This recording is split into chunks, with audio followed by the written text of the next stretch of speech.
Hello and welcome to the channel. My name is Annalisa and I'm going to be telling you about some of my recent reads. Mostly I'm going to be wrapping up the last few days of the Blackathon, and then I'm going to tell you about a couple of books that I read recently that I just didn't get into vlogs. So for the Blackathon I read a total of 18 books. Several of them were short stories, several of them were via audiobook, but a lot of them were ebooks. And I ended up with 4,624 pages. And there are 4 left over that I need to review for you. So Fumbled was another book in the series of Snapped, which are sports romances that don't really romanticize the sports. They talk about issues surrounding the sports, like Snapped talk about racism in the league and players using their platforms to protest racism and bad treatment of former players and to raise money for good causes.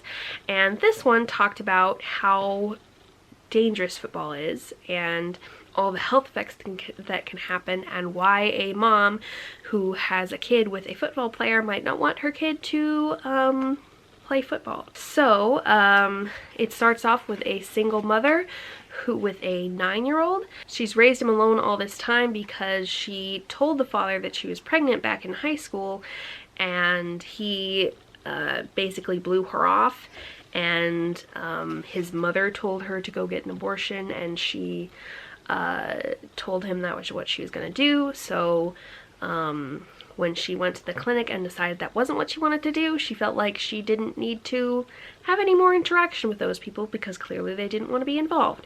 And then gets a surprise when this person suddenly comes back into her life, and it turns out that neither of them were fully aware of the circumstances of what really went down all that time ago. And I like single parent romances. I like where relationship with a child is very important. Work goes into building that relationship on the side of the parent who hasn't been raising them, or the love interest who hasn't been raising them. And there was an added dynamic this time of him actually being the father. And I really liked how well the kid was written. I felt like sometimes kids in stories are used as props, or sometimes they talk or act in a way that is very not congruent with their age. They either talk way too young or way too old for how old they are. But I thought that this was done really well. And much like Snapped, there is a group of wives and girlfriends of this particular team of football players who spend time together and look out for each other, and I really like that aspect as well. Then another slightly sports related romance, but fortunately not very much because they're just not my thing unless they like go at it from a different angle like those football ones. The Proposal is about a proposal that happens in a football stadium on the Jumbotron, and that goes badly because he didn't actually talk about, the proposer didn't talk to the proposee about marriage before this, and she thought they were in a very casual relationship, and then he's a jerk about it when she, tells him no, because that was not where they were going. And some people who were a few rows back from her witness this and hear how she says that they had not talked about this. And then they see some camera guys coming to talk to her and want to save her from the press because everyone in the stadium saw this and thinks she's a bad person because she said no. So they race down to her and pretend to know her and escort her away from the cameras. Then, because her boyfriend had been her ride, they take her to a bar to meet up with her girlfriend so that she can get a ride home. And one of the 2 people that rescued her is the love interest. I liked how both characters were open and honest with each other about what they wanted from a relationship at the time, that they both were looking to have a casual relationship because they were interested in each other, but she had just come from a bad breakup and he had a lot of family health difficulties going on. And I really liked how they were sweet with each other's friends and each other's family. The relationship itself was really nice. This one did have a third act breakup that was both of them reacting badly to their growing feelings, and that was kind of annoying. So not my favorite, but it was pretty good and I enjoyed myself. Then two very short stories, about 100 pages each. Sugar, Butter, Flour, Love, which is about a baking competition like Bake Off. That was just a celebrity edition where people were put into teams based on where they were from.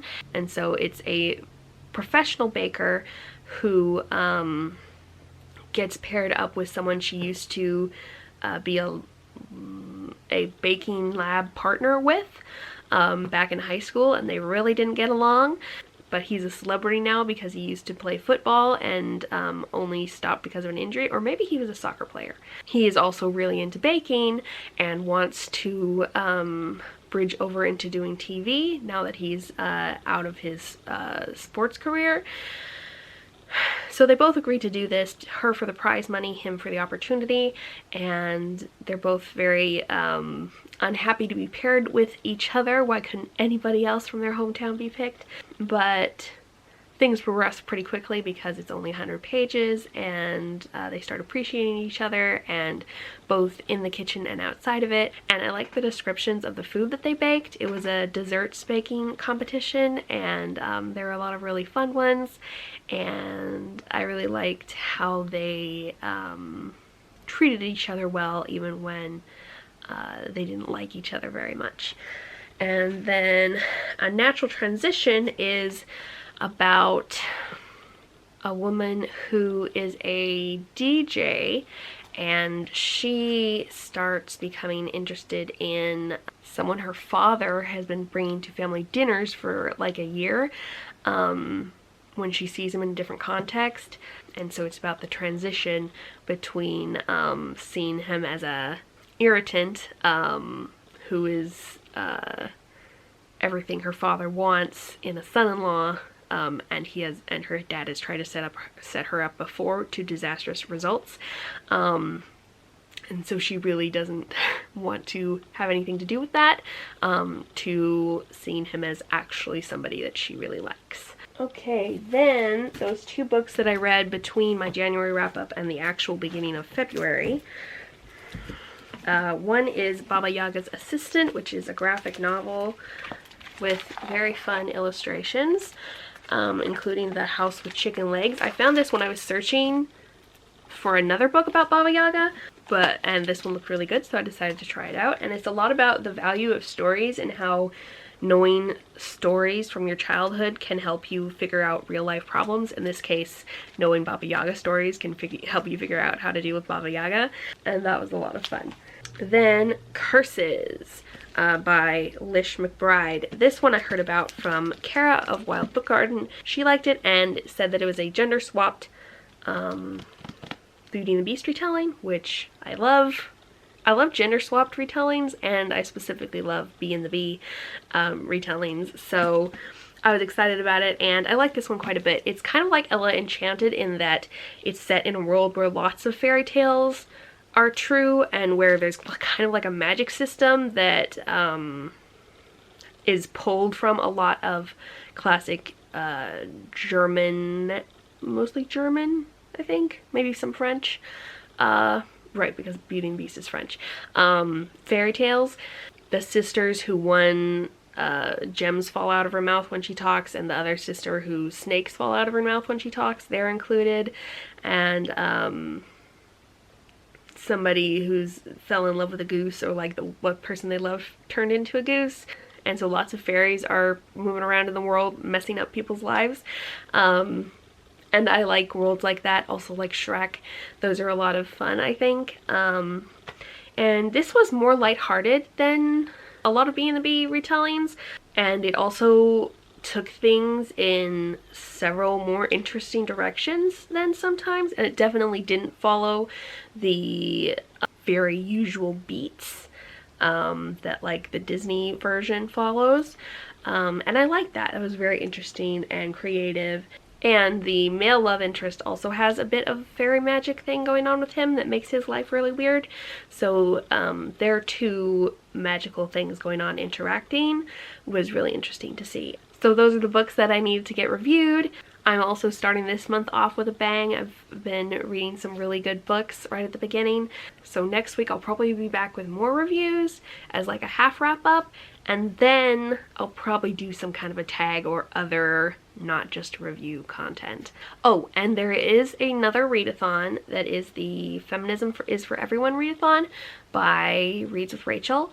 She's at least one of the hosts, and there's a group book that has that title, and it is basically about intersectional feminism and is focused on reading books that tackle intersectional feminist topics. So things like Iron Widow, probably Slay, and there's a really good list of recommendations in the readathon Google Doc, and it especially has a lot of really good nonfiction recommendations, so I'm going to at least read a few books for that. And yeah, thank you so much for watching, and I will see you in the next video.